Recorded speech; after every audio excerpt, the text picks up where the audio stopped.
House Bill 1187 is a bill dealing with COVID-19 mandates, in particular having to show COVID-19 vaccine verification.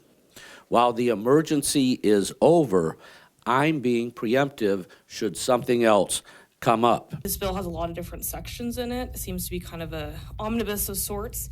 I think our descriptions of the sections would be respectfully different than how the bill sponsor identified them. When I mentioned kind of tongue-in-cheek, none ya business on page 5, beginning with line 13, that's a continuation, we'll talk about that, is a continuation of stopping segregation and discrimination from being applied to individuals who would rather not be forced to have some sort of vaccine paperwork to prove that they have gotten a vaccine or booster. You have the first section related to healthcare facilities, and it does create a blanket ban on COVID vaccines for their employees.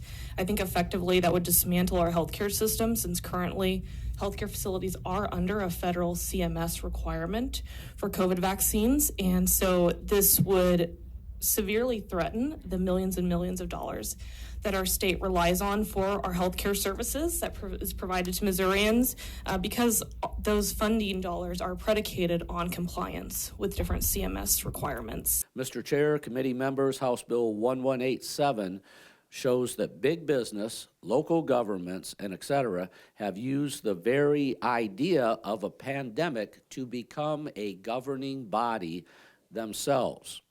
We, the true elected representatives, must be called upon to continue restoring liberty before it happens again or history repeats itself.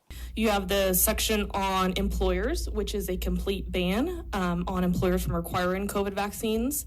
It also bans employers from having any penalties for employees that refuse to receive the vaccine, and also sets up a new cause of action that goes a lot farther than I think what we saw earlier in this committee.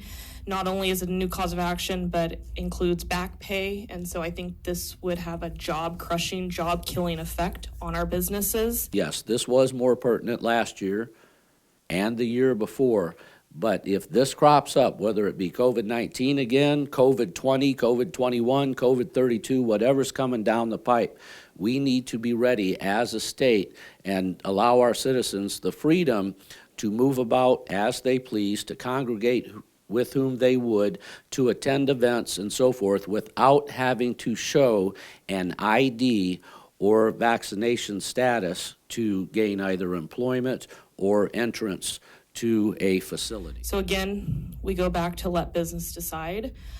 We do kind of take umbrage with the general statement that businesses are just trying to trample on individual civil liberties.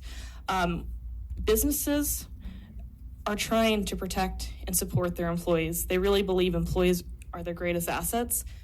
During the COVID pandemic, it was unforeseen times, and business owners were faced with really difficult decisions. What do we do? Do we close our doors? Do we require vaccines? If we don't require vaccines, are we going to get sued?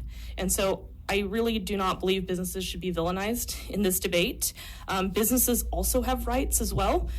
We're at an at-will employment state, which allows businesses and their employees to separate for any reason at any time.